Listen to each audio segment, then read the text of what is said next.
We would like to welcome everybody to another week of Iowa Live. I'm Corey Brada from the Hawkeye of the Storm and Mark Rogers, the voice of college football here. We are talking Iowa, Wisconsin for, huge implications in this game, Mark. Of course, it seems to be that the West Division of the Big Ten has turned into a four-team race with not only Iowa, Wisconsin, but certainly Minnesota is right there, and Purdue, you can't count them out at this point. Before we get to the implications behind Iowa versus Wisconsin, let's kind of get your takeaways, Mark, as far as the Big Ten West race as it lies now, especially with that big-time win for Wisconsin over Purdue this past weekend. Well, I don't think it was a big shock to most people that Purdue came down to earth. That was a fairly close game with Wisconsin. Of course, Wisconsin's defense was dominant for the most part in that game, gave up like 1 yard per carry to Purdue. And, the Badgers, it's funny how they were, in a sense, for those people that weren't paying attention to where the losses were coming in the loss column for Wisconsin, were discarding them. And now they're front and center and can certainly go right at it. Yeah, there was part of me that was discarding them. I know I made that comment to you a couple weeks ago, Mark. Man, I don't know who's going to catch Iowa. And I remember me saying, that scares me that I'm saying that. And this is exactly why, because one bad result for Iowa against one of those four teams, Purdue, and especially at home, losing one of your Big Ten home games, man, that hurts you. And so, Iowa had a bye at a good time. I know we talked about that last week. It was an excellent time to kind of regroup, get back to some of the basics. I think that's essentially what Iowa's doing, especially along that offensive line, which I know has been a talking point with most Iowa fans over the past week and a half. The struggles with the youth, especially on the outsides, the tackle positions have struggled. We got some news here from Kirk Ferentz today. So if anybody missed Kirk Ferentz's press conference today, Riley Moss is officially out on Saturday, so he will not play. That's a big deal. I mean, I know we talked about that going into the Purdue game, and you could argue that it wouldn't have made a difference. However, you'd have to think, as stubborn as Phil Parker was during that Purdue game, you would have to think that having that extra body back there who you have, I mean, you know that Phil Parker has tons of trust in Riley Moss. You'd have to think that would have at least given him another tool in the toolbox to try to offset what David Bell was doing. I don't know how much Phil would have thrown Riley on David, and certainly Riley has gotten burned by Bell in past seasons. But now you have just another week where Terry Roberts is your the next guy in. I don't know that it'll make that big of a difference. Certainly, Wisconsin's passing attack is not what Purdue's is. They threw the ball 8 times last week against Purdue. I don't know that I told Don on Sunday during our live show. I said, I don't know that I've ever seen a stat line like that where you're essentially blowing another team out. You win by 3 scores. And of course, most of those, the separation occurred in the second half, Mark. But to do it with your quarterback throwing for like 50 yards on 8 pass attempts, have you ever seen a stat line like that at this level? Well, let's discount the military academies, put them to the side, of course. Yeah. Other than that, in Georgia Tech, I know that I have at some point, maybe going back to Oklahoma, Nebraska, those teams in the mid 80s.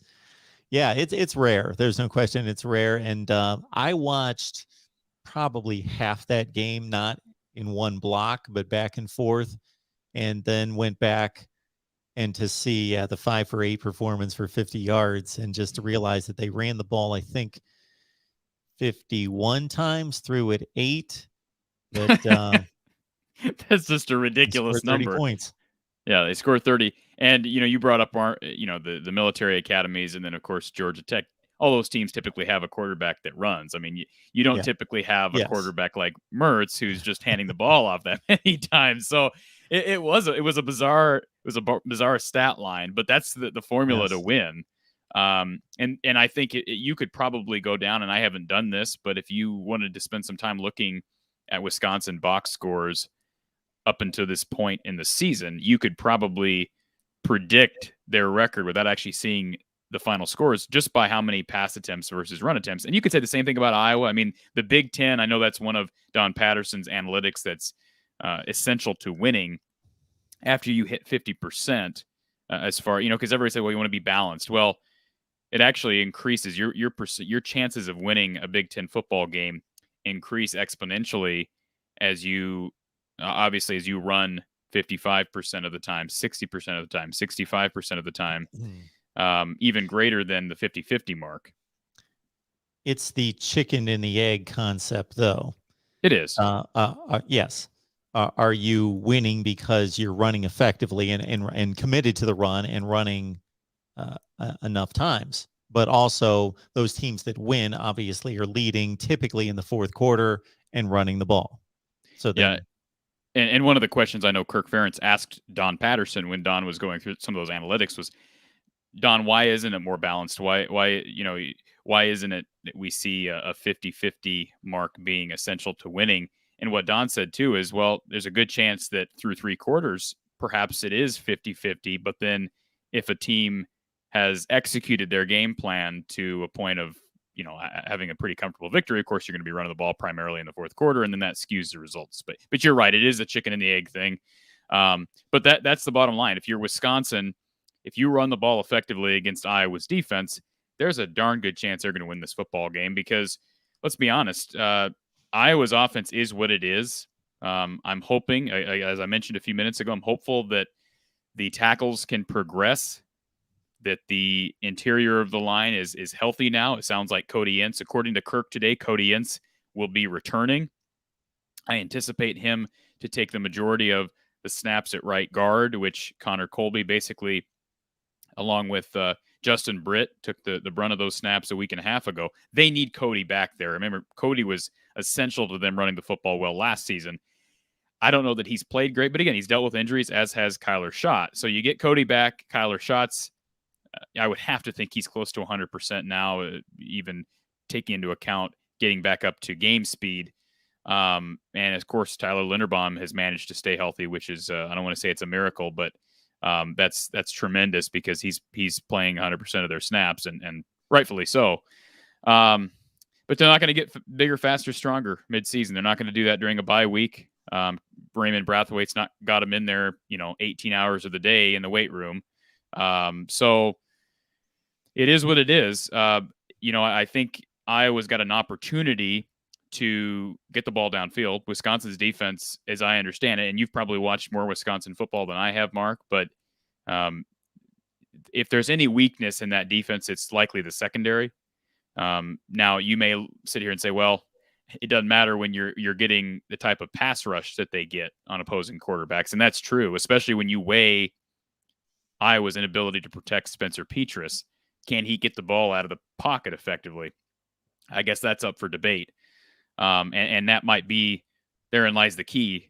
Can you protect Spencer Petras enough to where he can get the ball downfield? I predicted on my podcast, which was recorded today, will be released later this evening. I predict that Keegan Johnson will have a huge role this Saturday in Iowa's game plan. I've kind of noticed a trend with Kirk, and I've talked about his stubbornness, Mark, over the years, not just with the defense, and certainly Phil Parker has been great, but he was stubborn against Purdue. But with the offense especially, Iowa doesn't change a whole lot up. That's just Iowa football. I'd like to see certain things change, especially from Brian Ferentz and play calling. But one thing that I've noticed is that over the years, you'll get you kind of learn where to read between the lines when Kirk is speaking. And he made a point, I believe it was a week ago, it might have been after the Purdue game, post game, that we got to get Keegan Johnson involved more. And sometimes that's not good because I'm sure opposing staffs are picking up on those things too. But usually when he makes comments like that, as opposed to just, a generic, well, he's a good football player, he's coming along. When he makes comments like that, usually you see a concerted effort to get that individual the ball. And as dynamic as Keegan has been, I could see some quick slants, some quick passes to him early in this game. I would love to say, Tyrone Tracy's another guy who I think needs to have a big game. He had an 80-some yard catch against Wisconsin 2 years ago up there in Madison. Was actually the last player from Iowa to score a touchdown at Wisconsin. So maybe that gives him a little bit of ambition in this game. And then, of course, Sam Laporta. We saw the Purdue tight end, whose name escapes me at the moment, rack up over 100 yards last week against Wisconsin. So as much as Purdue struggled offensively, they had a tight end that went for over 110 yards. So maybe Sam Laporta with Luke Lachey back. It sounds like, Kirk Ferentz made a statement today. It sounds like Lachey will be back. So they get Lachey, they get Ince back, they lose Moss again, and it sounds like Deontay Craig on the defensive line will miss again, likely. He didn't 100% rule him out, but he, I believe, said he was doubtful. So lots of storylines here, Mark. Or anything in particular you're looking toward as far as matchup, either on the line of scrimmage or skill position players, wherever? Well, a very broad view topic to start, not necessarily topic, but just observation, is that despite Wisconsin's start to the season, this is the game that most of us anticipated to be the game in the division. It always is, right? Just about. Yeah. Just about. Yeah, what you bring up regarding Iowa's offensive line not protecting Spencer Petras as well as a typical Iowa offensive line has protected the quarterback in the past, coupled with his inability to escape, coupled with Wisconsin's pass rush effectiveness, it minimizes the secondary play for Wisconsin if trends continue. I made a comment to a friend earlier this week, and I was being serious. And again, I have to. I oftentimes are treading a fine line between trying to be rational and being a fan. And I just said, and I was being 100% serious. I said, where are the points going to come from? I mean, I don't know where the points are going to come from. Not saying that there's no chance that Iowa is going to score points, but how? Like, there's no confidence in the. I mean, I shouldn't say no confidence. You got Tyler Goodson back there, and he did actually run the ball well. That's one thing we didn't talk about. He did run the ball well in the first half against Purdue. I believe he averaged 5.7 to carry in that game, Mark, and there weren't any long runs. So the problem is the offense couldn't stay on the field enough, despite his ability to run, and the defense couldn't get off the field. So you fall behind, and then you have to abandon the run.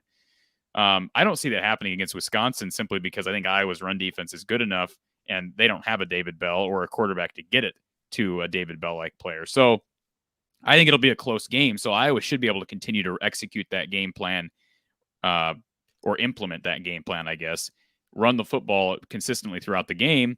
So if you do that, I mean, who knows? But let's be honest, Wisconsin's run defense is probably a bit better than Purdue's, although Purdue's has been good throughout the year, I think. Go ahead, Mark. They just seem like mirror images of each other. And I think as programs, they are to a certain extent, but these specific teams are step for step. Again, from a pretty broad view. If we want to go position by position, obviously there are advantages and disadvantages on both sides of the ball for both teams. But where would you rate Iowa's defensive performance against Purdue after they had seemingly done little wrong up to that point, in addition to taking the ball away at this ridiculous rate, where the offense obviously continually put them in a bad spot? And O'Connell hit maybe 30 of 40 passes, if I remember correctly, something like that, most of it underneath. And it was a 17-7 game most of the way. But where was Iowa's defensive performance in that game compared to the rest of the season? Compared to the rest of the season, you'd have to say like a D, right, if I was ranking them.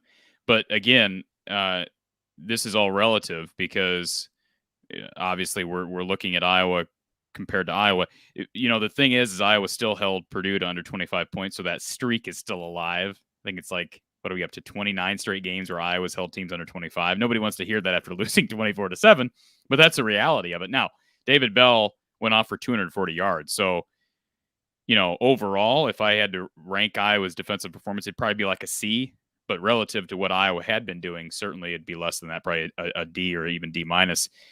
They stopped the run well, but let's be honest, Purdue doesn't really have a run game. King Doru is the only guy really on that roster right now that's consistent, and I believe it's on scholarship and healthy. At least last I heard, they're down Xander Horvath, and so.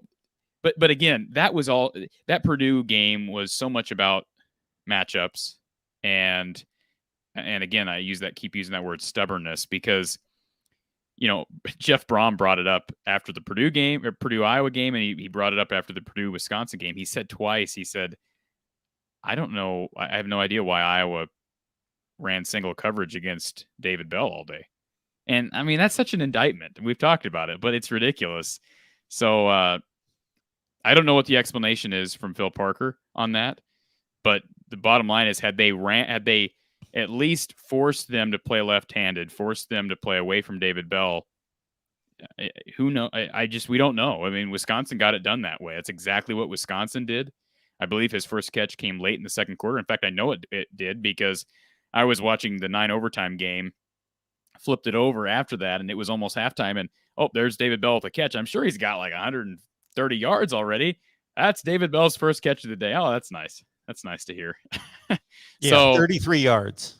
Yeah, from David Bell on 6 catches. That I don't know why Phil what the game plan was there, but again, go ahead.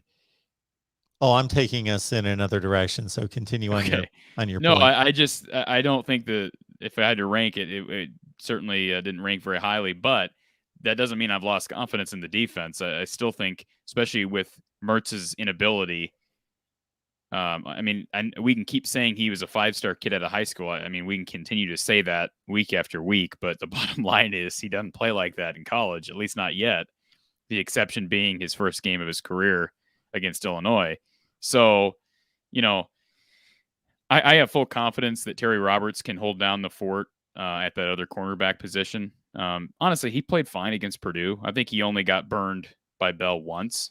I mean, again, it was primarily Hankins that was playing one-on-one against David Bell. And it's just hard for anybody to stay in front of or stay with David Bell in single coverage. I mean, when you you just don't do that. Again, you just don't try to do that. So I think they'll be fine there. Jake Ferguson's a kid that I think will probably have a big impact. Isn't he Barry Alvarez's son? It seems like he always has a big game against, or grandson, right? Grandson, not his son. He always has a big game. I guess he is. I guess I've heard that at some point. Yeah, I think he is. So he seems to always have some big catches against Iowa. It'll be a battle of the tight ends, no question about it. And it's certainly an opportunity. I mean, if you look at Wisconsin's resume right now, their best win was probably the Purdue win, right, Mark? I mean, I know that they're not competing for the playoff, but yeah, that's their best win right now. They by far. They really haven't beaten anybody. So I don't know. I mean, Mertz, we've seen Mertz kind of, Notre Dame's a prime example of that. Michigan's another example, although Mertz, I know, got banged up in that game. But he'll sometimes, if things start to, if you force him to make a lot of throws, they're in trouble. They can't play that way. So again, last week, Phil Parker apparently decided not to make Wisconsin play left-hand or Purdue play left-handed. If you can do that to Wisconsin, force Mertz to throw the ball, and you do that primarily by just bringing up 3rd and long. I like Iowa's chances if they can do that. And many people might be hearing that comment that you just made about they can't play that way, thinking that Wisconsin always plays that way, but they really don't, not to that extent. Sure, run heavy, run dominant, pretty predictable, 1st and 2nd down runs, and I'm generalizing by quite a bit there. But look back through the Wisconsin run of quarterbacks, Russell Wilson being the outlier, is a great athlete, obviously, and an NFL star, but serviceable guys who hit on pass plays when it mattered, and they were reasonable in the passing game. It wasn't 5 for 8 for 50 yards. Your typical winning formula for Wisconsin football against quality competition for the last 15 or 20 years has been a lot of 16 for 23 days for 202 yards and no turnovers and maybe a touchdown or two in the passing game. So they've been a good play action downfield passing team with obviously the tight end being prominent and still is. Jake Ferguson, their best player probably on offense right now. Where I was going to take this is just in taking account of the comments in the comment section, the number of people online, etc. So, folks, we're on the main channel right now, the Iowa channel, the Big Ten channel. Specifically, would love for you to subscribe to the Iowa channel in particular, because we would love to get that to 1,000 subscribers. So, again, even if you're not a Hawkeye fan, if you just want to grow the platform here at the Voice of College Football, please subscribe to the Iowa channel. Once we get safely above the 1,000 mark, feel free to unsubscribe.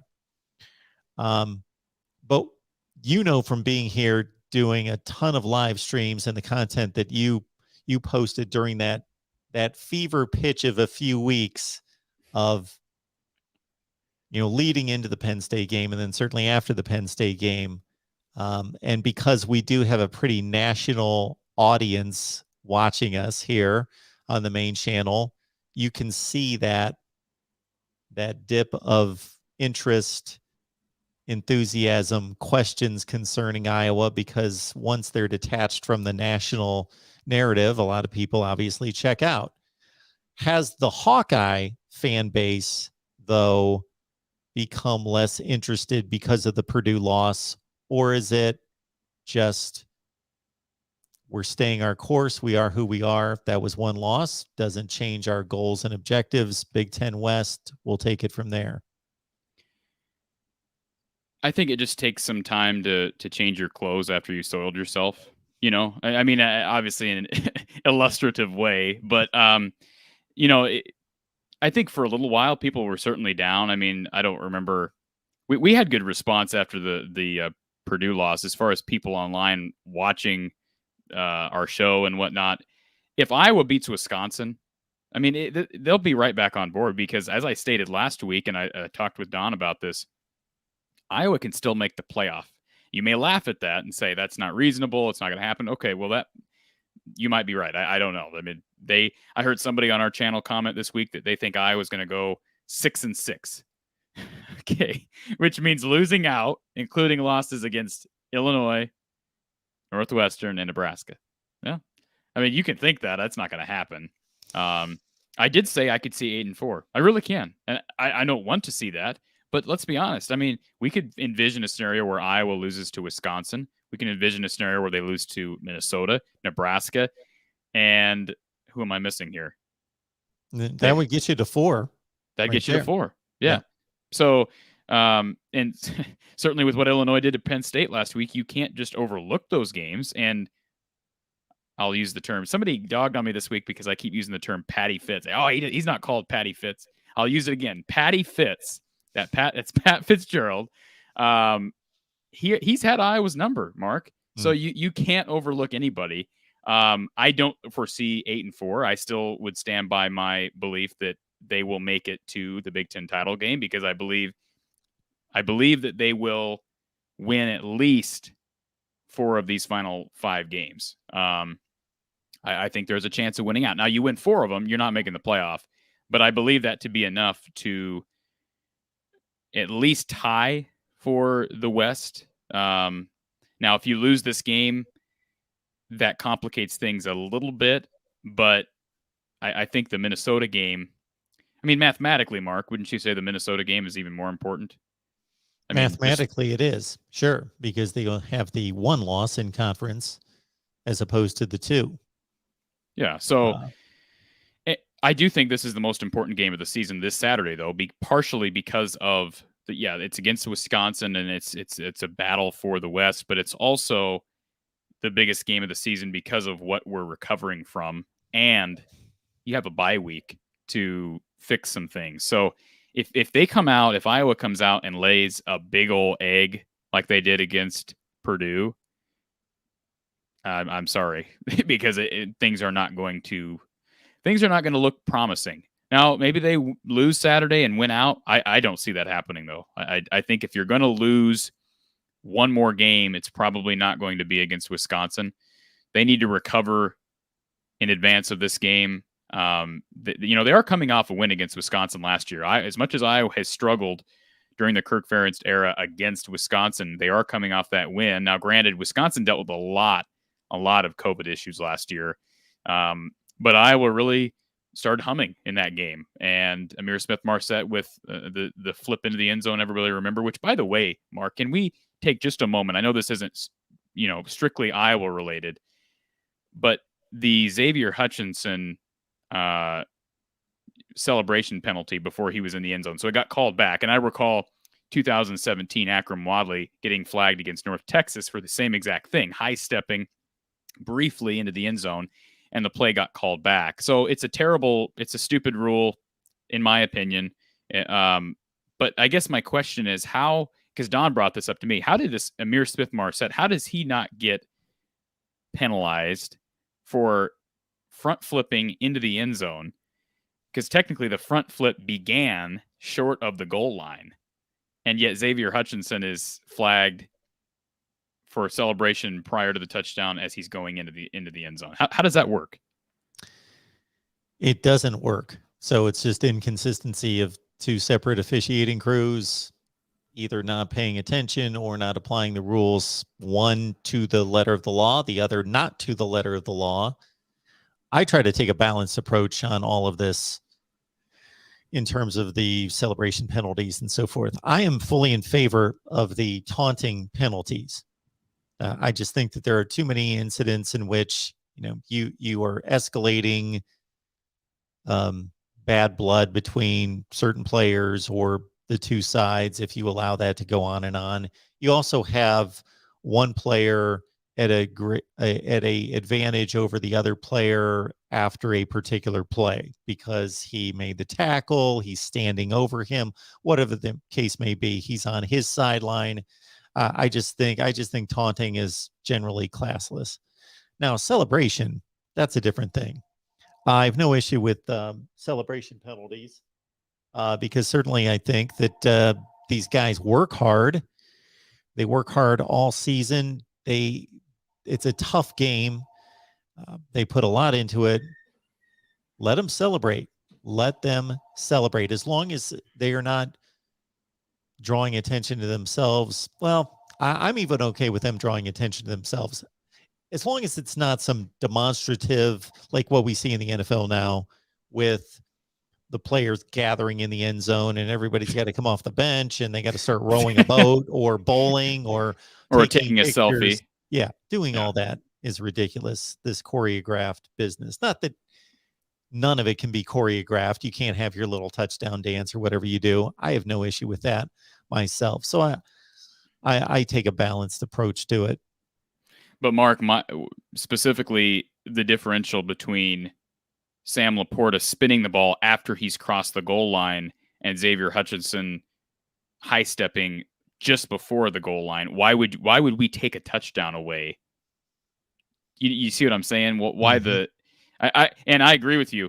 Taunting is totally different, and that goes far beyond the celebration penalty in general. I said this to Don, there's a lot of stuff right now that the Big Ten and the NCAA need to sort out officiating wise. We've talked about, that's been one of those things that I think I've talked more about this year than ever. And I wouldn't say that Iowa's really ever gotten screwed by the officials this year. I just wouldn't say that. But we've talked about the Penn State alleged fake injuries, right? That's something that I don't really have the answer for. I don't know how you regulate that, but that's something that probably should be addressed. You have the celebration penalty that came up against Iowa State that made those officials look dumb, in my opinion. And then you have targeting, which has been an issue for so long, especially enforcement of targeting. All of those things are just ridiculous. So anyways, I don't want to take up our time discussing officiating again. But I will say this, people may remember this. In 2019, Iowa and Wisconsin, I mentioned this on a previous show, Mark, but Iowa connected on the deep ball to Tyrone Tracy. I believe it was like 84 yards. They score and they needed a 2-point conversion. I believe it was 22-22 at that point, or excuse me, 22-24 at that point. Iowa needed a 2-point play.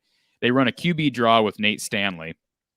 and the referee gets in the way of a Mekhi Sargent block. And had he not, I believe, watching that play back, that Nate Stanley, who was basically just a taller fullback, I believe Nate Stanley would have gotten into the end zone and we would have had a tie game. Now, chances are Iowa would have still allowed Jonathan Taylor to run the ball. I believe they ran back into field goal range the very next drive. And so if they would have needed the field goal, they could have had it. So it probably wouldn't have made a difference, but certainly officiating comes into play during close games. I think this game on Saturday will be a close game. First of all, by the way, Dave, I know Dave's a Gopher fan. I love this super chat. He's genuinely sad, Mark, because there's no way that both of these teams, Iowa and Wisconsin, can both lose at the same time. It just can't happen. So he's genuinely sad, Mark. Well, it's not an it. original statement. No, but it's a clever statement. We do appreciate the donation from Yes, Dave. absolutely we do, Dave. Thank you so much for that. Diehard Gopher fan. Good to hear from you. And certainly, yes, Minnesota here in recent weeks has propelled into the control of the Western Division. And they had a nice win over Nebraska 2 weeks ago. One in which, well, maybe I am drifting off course if I bring up this scenario, so we'll let it go. In the Minnesota-Nebraska game. And then 34-16 over Maryland. What was impressive there, among other things, is Mo Ibrahim gone after game number 1. Had a great game against Ohio State, one of the best backs in college football. Trey Potts, capable replacement, 150-yard average in that range over a 3-game span. Hurt, unspecified, but just you could tell from the response at the game, from the fact that he had to be in the hospital for a few days, and the way PJ Fleck addressed the issue, serious injury that may threaten his career. So they were working with running backs 3, 4, and 5 against Maryland. They ran for 326 in that game, with 2 backs going well over 100 yards. So I think that's speaking to the offensive line, obviously, and they do have a veteran and talented group up front. So Minnesota's going to be a force to be reckoned with. I would give the offensive line tons of credit there, but I would also give the running backs coach, whoever's developing those kids, lots of credit, because I think now Iowa's offensive line has its issues, but there would be a lot of reason for concern if Tyler Goodson went down. I mean, not that Ivory Kelly-Martin's a solid replacement, but perfect example. The offensive line can't control when a guy puts the ball on the ground, and Ivory Kelly-Martin, that's been his downfall, his fumbling issue. So yeah, Potts was, it's amazing how they've kind of recovered. And I see a comment from Underway Shift Colors. Have I mentioned the lackluster performance of Brian Ferentz play calling? I did mention that earlier. We've talked about that. Don mentioned it during our show Sunday. It would be nice if we could, and I say we, obviously I'm talking about Iowa. It'd be nice if, Iowa had even 2 or 3 plays schemed up for this game specifically that you are confident in. You don't have to just run your head. Iowa just does this thing where they just bang, bang, bang. They beat their head against the wall over and over again, and we expect something to change. It's not going to change. That's not how it works. Iowa's got to figure out a way to create, again, 2 or 3 plays similar to the Spencer Petras rollout right, throw back across the field to Nico Reganey we saw against Penn State. That was one play.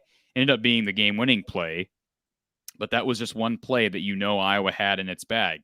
The unfortunate assumption that I'm going to make is that was the only play Iowa had in its bag. Back in the Hayden Fry years, Iowa had consistently, and I know this because I've talked to Don about it, they consistently had 4 to 5 of those types of plays. And when you call the play, if you don't like the coverage that the opponent's in, you simply audible out of it and save it for a better time. But I don't. That is one thing about Brian Ferentz that creativity has just not been there nearly enough. And there have been interesting calls. We've had like these special teams plays, like the polecat against Ohio State, and 2017 against Michigan State, we threw a ball to AJ Epinesa out of a punt formation or a field goal formation, one of the two. So we've had weird calls like that, but to me, they're not thought out well enough, because we also saw a special teams gaffe against, I believe, Kent State this year, where Torrey Taylor throws to Sam Laporta on 4th down. He gets like 3 yards, but it was 4th and 9. And it was like a 3-yard out. And Kirk said after the game, he's like, that was just stupid. Well, I don't know why we did that. Well, yeah, we all said that. So this is especially a game where you need that, because there is not going to be much offense. I'm confident in saying that. We said it going into Penn State. This even more so, because the difference between this game and the Penn State game is Penn State's offense with Sean Clifford is dangerous. At least we thought it was before Saturday. Mertz is. We agree that Mertz is not what Sean Clifford is, and although Wisconsin can run the ball, they're very one-dimensional. So you're going to have to figure out a play or two that you can have at your disposal, not just for the fourth quarter, but to mix in to produce some offense in a different way. Some of the more effective gadget teams, special teams that draw up special type plays, gadget plays, have been more conservative teams, conservative overall, but that break those out. Mark D'Antonio comes to mind at Michigan State, and Bill Snyder at Kansas State, that they had conservative teams that ran the ball. And D'Antonio got away from this later in his tenure with Connor Cook, and the running game wasn't as effective. But he was a grinded out running game guy, and that's how he built Michigan State. But they were very effective. And when you think about it, it's in these type of games and what we're anticipating this game to be, because if there aren't turnovers in this game, excessive turnovers, I don't see a lot of scoring. News alert. Yeah. I see it in that 17-14, 13-10 range. So to Corey's point, if you can draw up 2 or 3 special plays, work on them throughout the week, and maybe it's something that is a complete trend breaker, but it's coming off a formation that's very core to what you do, that really can set it up, or you can play off another play that's a staple to your offense. You can make all the difference in the world in a 13-10 game. Absolutely. One guy who was really good at that, and I did bring it up, but Hayden Fry, especially in his first 10 years, he was the guy behind that sort of innovation. So I know I'm not going to take anything away from Bill Snyder, but that doesn't surprise me that you brought him up, because Hayden was that type of guy. He was, everybody says that Hayden and Kirk were so much alike, and I think it's because they both consistently won, 8 to 9, for the most part, 7 to 9 games, mixing a Big Ten title every now and then. They loved to run the football. They understood the importance of running the football, not turning the ball over, special teams, all the essentials of having a consistent football program. But the difference is Hayden Fry valued offense more than Kirk. I mean, I don't know how we could possibly argue that the other way. I know that sounds ridiculous, and I believe it to be ridiculous, but Hayden did have that creative mind offensively. And so I wouldn't be surprised to see Iowa try one of those in this game, but you usually need at least a couple, because, again, who knows what's going to happen. Spencer Petras throws a pick 6 early. That could be the difference in the game, or vice versa. What's crazy about this series is, again, bringing up another game, 2017, where Josh Jackson has 2 pick 6s in that game and it didn't matter. That's an anomaly. I don't, Don and I talked about that earlier in the season after Iowa had 2 pick 6s against Indiana week 1 from Riley Moss. And we don't know the analytics or the numbers behind it, but I would venture to say, if you weighed every game in the FBS over the past 6 years, 2 pick 6s is probably like 99.9% win. Would be my guess. I mean, maybe it's not quite that high. For a lot of different reasons. Yeah. First of all, it's just 14 points on the board that the other team doesn't have automatically. Number 2, it speaks to most likely there being better playmakers on one side of the ball and there being mistake prone, a mistake prone quarterback on the other side. But just the mere fact that it's a 14-point gain for one side, and in a football game, a typical football game, that's enormous. And then for it to happen in that game between two teams that are on the same level, that's even more of an aberration. You could say if Iowa threw 2 pick sixes against a MAC school, maybe they survive that and they're okay. Right. Yeah, and I think it's valid to talk about what happened in past matchups. I've brought up 2019 with the 2-point conversion and Tyrone Tracy in the deep ball, 2017 with the 2 Josh Jackson picks, because these teams play the same brand of football. I mean, they are the epitome of consistency. I mean, just look what happened a week and a half ago against Purdue. Iowa lost to Purdue. I don't want to say the same exact way they lost to Purdue last year, because the penalties had a lot to do with their loss to Purdue last year, as did turnovers, but sort of the same deal. They lost the turnover battle.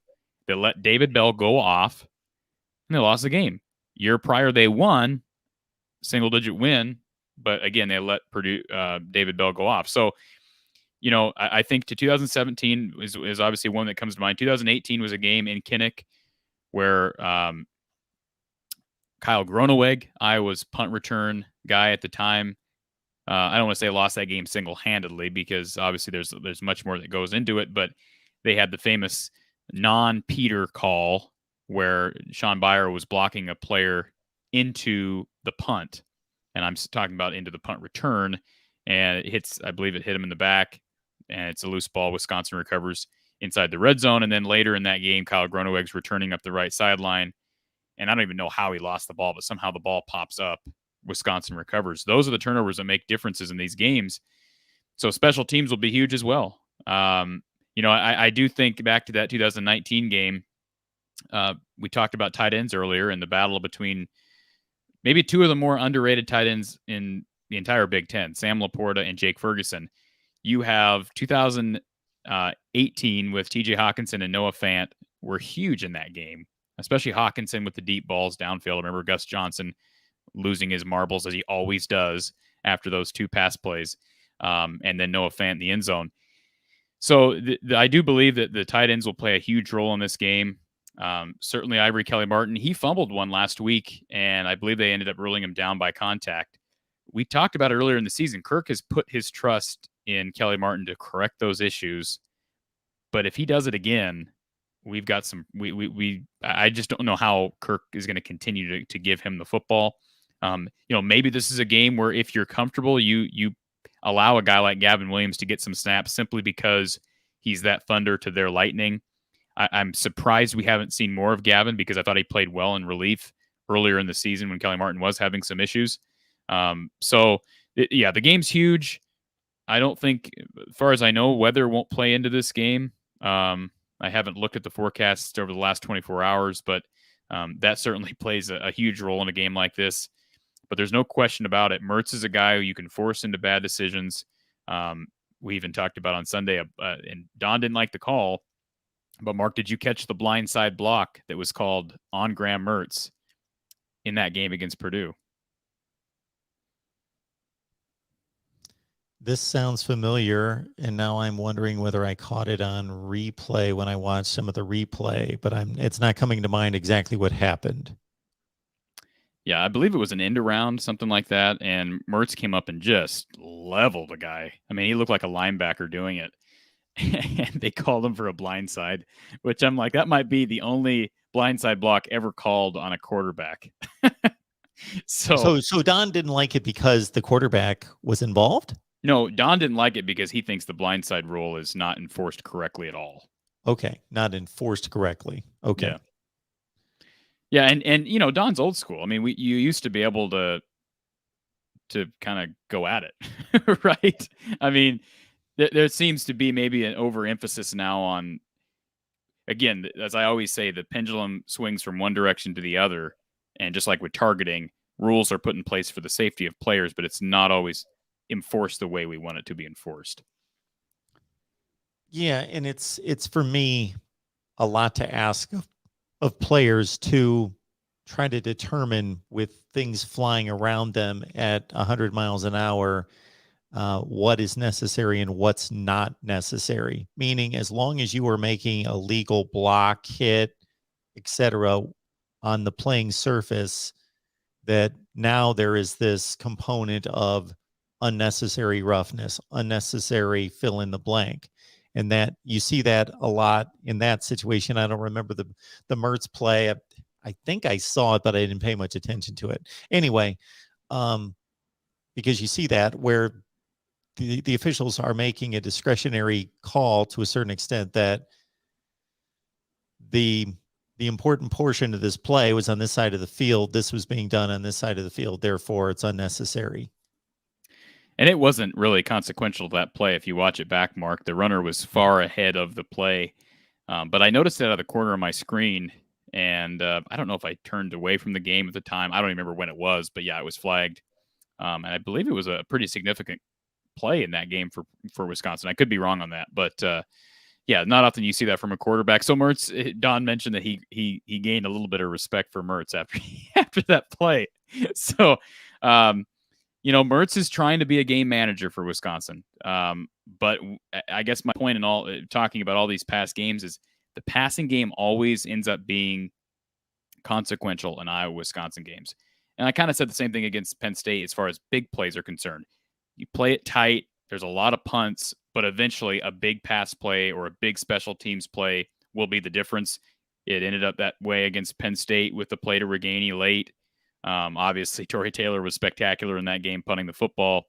But, 2018, I remember Hornibrook burned Iowa on the game-winning drive in that one. And that's when Iowa really started playing more of that 4-2-5, and in fact, that might be kind of been the start of the cash era, if you will. I mean, I know it's just kind of a weird version of the nickel defense, but they won't be able to do that this year, and I don't believe they have a quarterback that's as and Hornibrook wasn't great, but I don't believe Mertz is near the level of what Hornibrook was as a passer. Not at this stage of his career, and he was supposed to be so much better. Yeah. We've got Dave chiming in again with another super chat. Thank you so much for that, Dave. What is the Iowa Reporter, the same guy that does the Big Ten podcast on The Athletic? If so, I enjoy your podcast. I believe you're talking about Scott Docterman. He's a great beat guy. He's been on the beat forever. He used to be with the Gazette. Used to do the infamous, what do they call that? They call it the On Iowa podcast. Him and Mark Morehouse, who's no longer on the beat, lives in, I believe, Illinois now. Him and Mark did a tremendous job with that podcast. And Scott does great work and a nice guy, knows football, competed. I don't know if he played collegiate football. I know he had injuries derail, but I think he was a pretty darn good football player back in the day as well. We rarely receive this question. Ed Rogers, which team is the best punter? I know that you will now go on a 10-minute soliloquy, if we had the time, on the Iowa punting portion of this. I will do a little research on the Wisconsin punting portion of this. Yeah, I mean, I have a hard time picking anybody. Oh, I will say this, man alive, that Colorado State punter he really was. He was excellent, and we spoke with Alex Lytle on this show during one of our live shows earlier in the year, and he told me that I can't remember the kid's name, but one of the better punters in the country. And I wondered if some of that had to do with elevation, but man, he came into Kinnick and actually out punted Tory Taylor, and Tory was really held in check against Purdue. I don't know that I've ever used the term held in check. He's kind of holding himself in check. Nobody's holding him in check. But they ended up punting into the wind a lot, and I guess the wind kind of held him in check. But he's a weapon. So the wind held him in check then. Yes. Yeah, the wind held him in check. Okay, but still punted well. But no, I would have to go with Tory Taylor, not knowing much about the Wisconsin punter, Mark. Yeah. I was let down by the ESPN stats page, which gives offense, defense, and place kicking, but there was no punter statistic there. So we go to my favorite reference, which is, of course, college football reference. Year in 2021. Yes, just want to make sure I've got the correct year. Punting. Andy Vujonovic, 33 punts, 45.7 per punt. So just based on raw numbers, really good. We don't know if he can finesse it inside the 10, but right. There's some good punters. There's some good punters across the country. And speaking of Colorado State, Mark, I know we're going to leave here in a few minutes, but did you catch the end of that Colorado State Utah State game? Would have been Friday night. It's a late. That's not coming to mind either. I was probably on here. So Don and I talked about it. Let me try to describe this game for you, because I wanted Colorado State to win, and maybe some Iowa fans, if you were watching that game, it was on CBS Sports game. Obviously, we want Colorado State to win. It makes Iowa's schedule look a little bit better, right? So basically what happened is Colorado State was down 2. They had the ball down in field goal range for the game-winning kick. It was 3rd down and 5, and there were maybe, again, I'm spitballing this, probably like 20 seconds left. So Steve Adazio, he's telling his guys, hey, if we get a first down here, the clock stops. We're going to go up there and spike it, because it'll be first down. You can lose the down. We're going to go up here and spike it. But if we don't get the first down, it'll be 4th. So we got to get our field goal unit out there to kick the ball. Well, they get a first down clearly, and the offense runs off the field.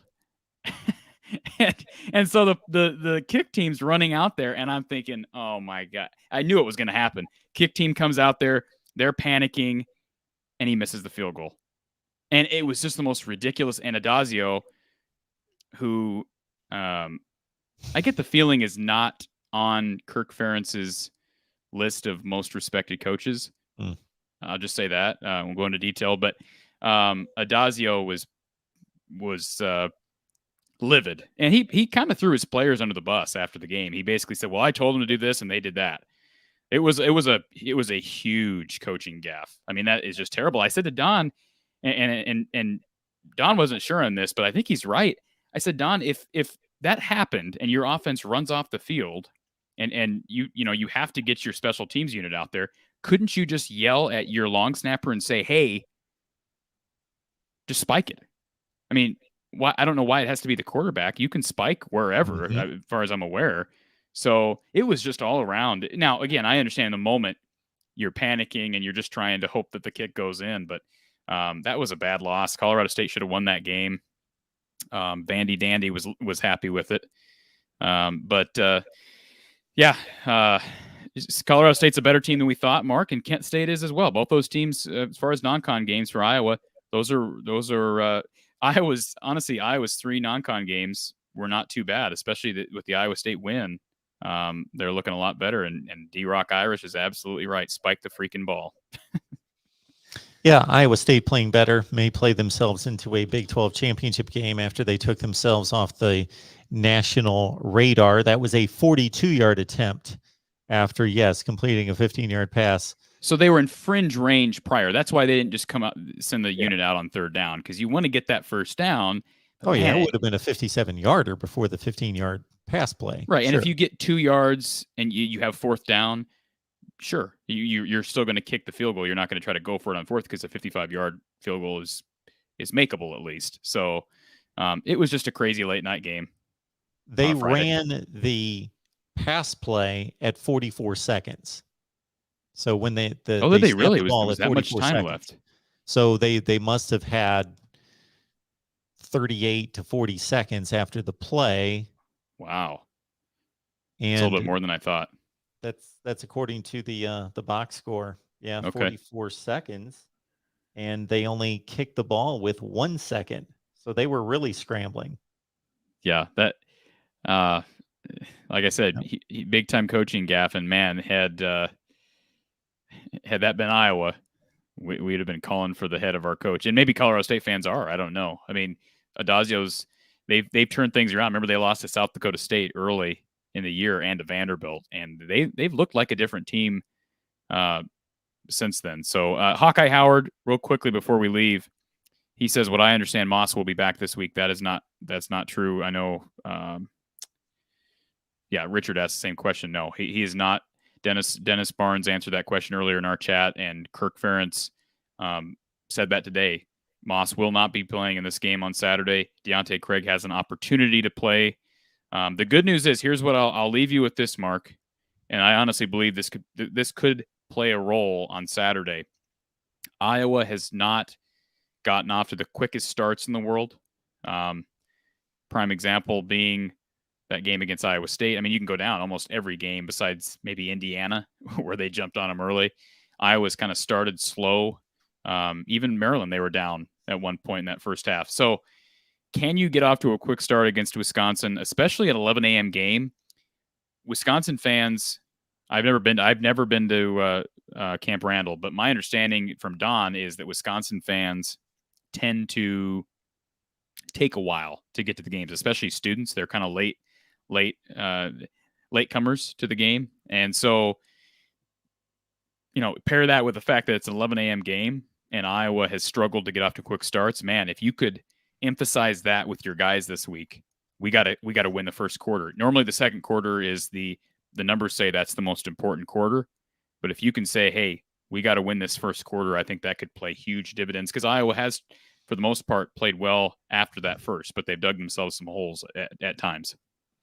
My eyes, each eyeball is going to be evenly split. Michigan State, Wisconsin, Iowa playing at the same time, both at noon Eastern time. Quick question, Mark. Beth Mowins or the guy that's on the Iowa call? I'm trying to think of the guy that played at UConn, the tall quarterback. For Dan Orlovsky? Yeah, would you? I know they two have occupied two different positions, but would you rather listen to Orlovsky or Beth Mowins? I sent, and believe me, I've probably done this 3 times since I've had Twitter, 10 years, whatever it's been. I did this last week during the Bob Wischusen, Dan Orlovsky call of the Illinois-Penn State game. I sent them a tweet to say they are one of the best broadcasting tandems in college football. That's who we got this weekend. Okay. Wischusen and Orlovsky. I like Orlovsky. Some people don't. Yes, I do. Most of the Iowa fan base despises Beth Mowins. I think she's probably a very nice lady. I don't know. Do you know Beth? Do you know Beth? I do not. No. Yeah, I'm sure she's very nice. I don't care for her style of what she does, play-by-play, but D-Rock Irish, no Beth Mowins. She hurts my ears. I've heard a lot of people say that. But, we get Bob Wischusen and Dan Orlovsky on the call this weekend, 11 a.m. game. And I'm not normally happy for 11 a.m. games, but again, because it's at Madison, best case scenario for Iowa. Got to go out there and win the game, and then we got a night game. They just announced Iowa Northwestern will be a night game the following week. So win this game, and the excitement's right back in Hawkeye Nation, Mark. And what a week in the Big Ten. Michigan State, Penn State, Ohio State, and then, of course, Iowa at Wisconsin, noon Eastern time, ESPN, 11 a.m. Central. Corey, we always appreciate it. This show happens because of Corey's work. Catch him on From the Hawkeye of the Storm right here on YouTube and on your favorite audio platform as well. And please subscribe to the Iowa channel. So you may be watching on the Iowa channel. Please be subscribed. If not, if you're watching on the main channel or the Big Ten channel, please head on over to the Iowa channel. Help us get to 1,000 subs and catch Corey. And will Coach Patterson be with you this week? He will be with us. So I'll be on the post-game show after Wisconsin, and then Don will be with us Sunday night at 7 p.m. Central time right here on the Iowa channel. Awesome. All right, Corey, thank you so much. Appreciate it. Have a good evening, Mark.